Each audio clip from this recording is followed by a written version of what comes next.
Banyarwanda, banyarwandakazi, inshuti zanjye, abasangirangendo banjye kandi nkunda cyane, nongeye kubaramutsa no kubaha ikaze hano kuri Ndayisaba Epimac TV. Mugubwe neza kandi mugire ibihe byiza. Nongera kwibutsa wowe utarakanda kuri subscribe kugira ngo none ahangaho ukibyibuka rwose wakande, kandi niba wumva ibiganiro dutanga hari umumaro bigira, hari icyo bisobanuye kuri wowe ndetse wumva byagira icyo bifasha mugenzi wawe, ubimusangize, ubiha abasangirangendo bawe kugira ngo cyakugirire akamaro kikagirire n'abandi bose batuzengurutse, kandi kugira ngo ibyo tuvuga bitugirire umumaro mu buzima bwacu bwa buri munsi. Ndizera ko ugiye kubikora aka kanya kandi Imana ibe hafi yawe. Nkuko twabivuze rero, twebwe tugira ngo isi yacu tugire nziza kuruta uko twayisanze. Ibyo twumva n'ibyo tubwirwa kugira ngo bidufashe mu buzima tubamo uko bukeye n'uko bwije.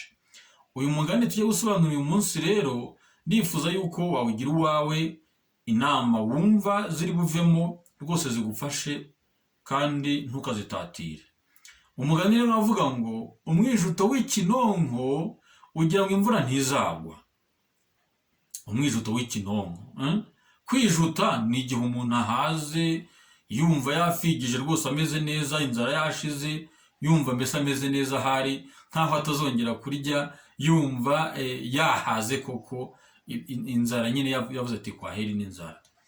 Ikinonko rero ni bya bintu by'ibinombori biba mu mirima, biba mu muhanda, aho bakoze imihanda, bya bintu by'ibinombori mbese kiba gikomeye ariko kitanakomeye, wagikandagira kigahita gishwanyuka nyine.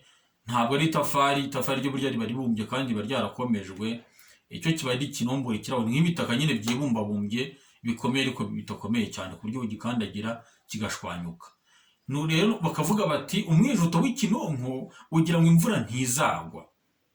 Twihuse mu gusobanura uyu mugani, urumva nk'uko nababwiraga, uragikandagira ikinonko, uragikandagira kigashwanyuka. Niyo imvura iguye ari nyinshi cyangwa amasura agatemba n'ubwo wamenaho amazi, kigenda kiyonga nyine kikora kuko kiba kidakomeye, kigashwanyuka nyine bikaba ibitaka, bikaba ibintu by'ibyondo biri aho ngaho. Nuko baba bavuze rero bati umwijuto w'ikinonko, nubwo rubona runini rurumbarira runini wagira ngo nubwo rwaba rungana n'uyu mutwe wanjye, rwose amazi arukoraho mu kanya rukaba rurashwanyutse, bikaba ibitaka ntubamenya ko ahantu higeze kuba ikinonko. Nuko bati rero umwijuto w'ikinonko ugira ngo imvura ntizagwa. Iyo urubona rungana kuriya nyine wavuga uti rurakomeye, rungana gutya ntiruzigira rushwanyuka, ariko nyine imvura yagwa bikaba nko guhumbya nyine, ntumenye ko rwigeze rungana kwa kundi warubonaga. Ahangaha iyo baciye umugani rero baba bashatse kuvuga ngo uko waba uri kose, gukomera kose waba ufite, uko waba uri umutegetsi kose, uko wakumva uri umuntu kitabashwa, uri umuntu ntayegayezwa, uko byamera kose, burya urya urimenge ejo bishobora guhinduka.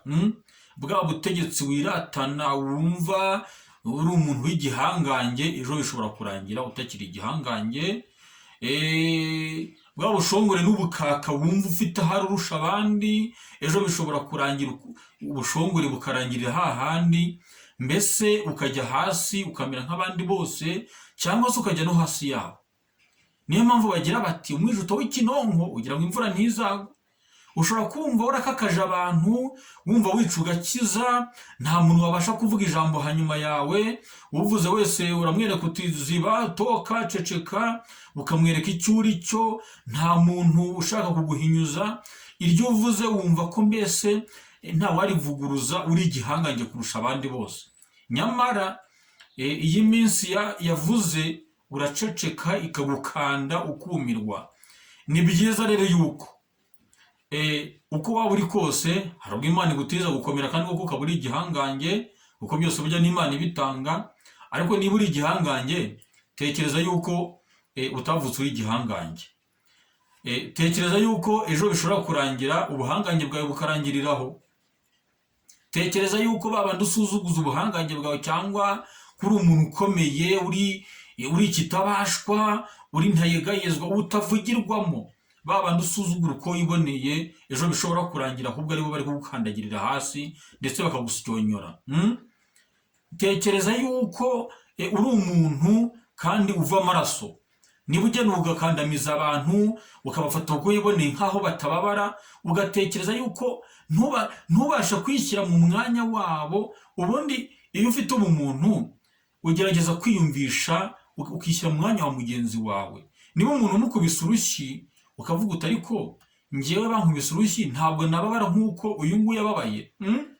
Niba umuntu bamufunze ukavuga uti ese ko agiye guhangayikira muri gereza, njyewe bamfunze ntabwo ariko njyewe nahangayikiramo.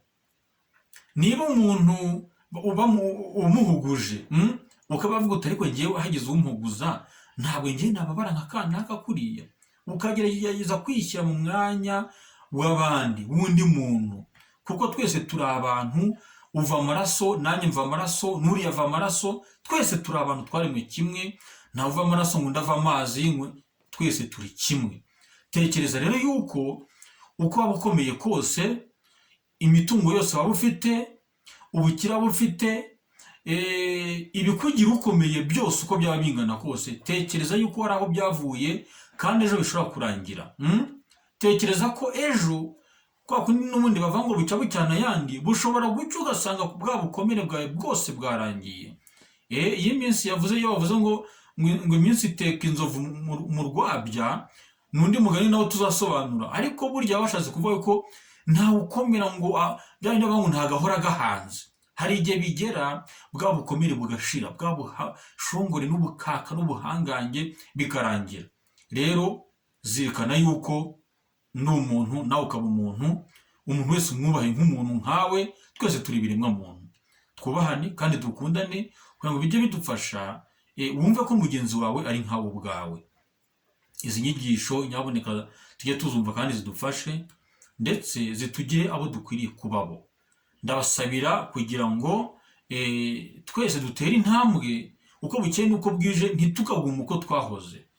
Niba wumvise inama nk'iyi ngiyi, ugerageze kuyihuza n'ubuzima ubamo, ugerageze kuyisanisha nawe ubwawe, wisuzume. Mbese uvuga uti mbese uko nitwara birankwiriye, mbese ntawe mpohotera, mbese ntawe nsuzugura, uko nitwara ku bantu bambona bate, mbese niko nagombye kuba mbitwaraho. Bigufasha kumenya n'urwego wakabaye uriho. Rero ni byiza yuko twese twakwisuzuma kandi tugatera intambwe tujya mbere, aho kuguma hamwe cyangwa dusubira inyuma. Mugire ibihe byiza, ndabifuriza kugubwa neza no kugira ibihe bihire, kandi Imana ikomeze kubateza intambwe mu buzima bwa buri munsi, kugira ngo tujye mbere kandi imitekerereze n'imyumvire yacu irushaho kutugira abo dukwiriye kubabo. Murakoze, mugubwe neza, mugire ibihe bihire.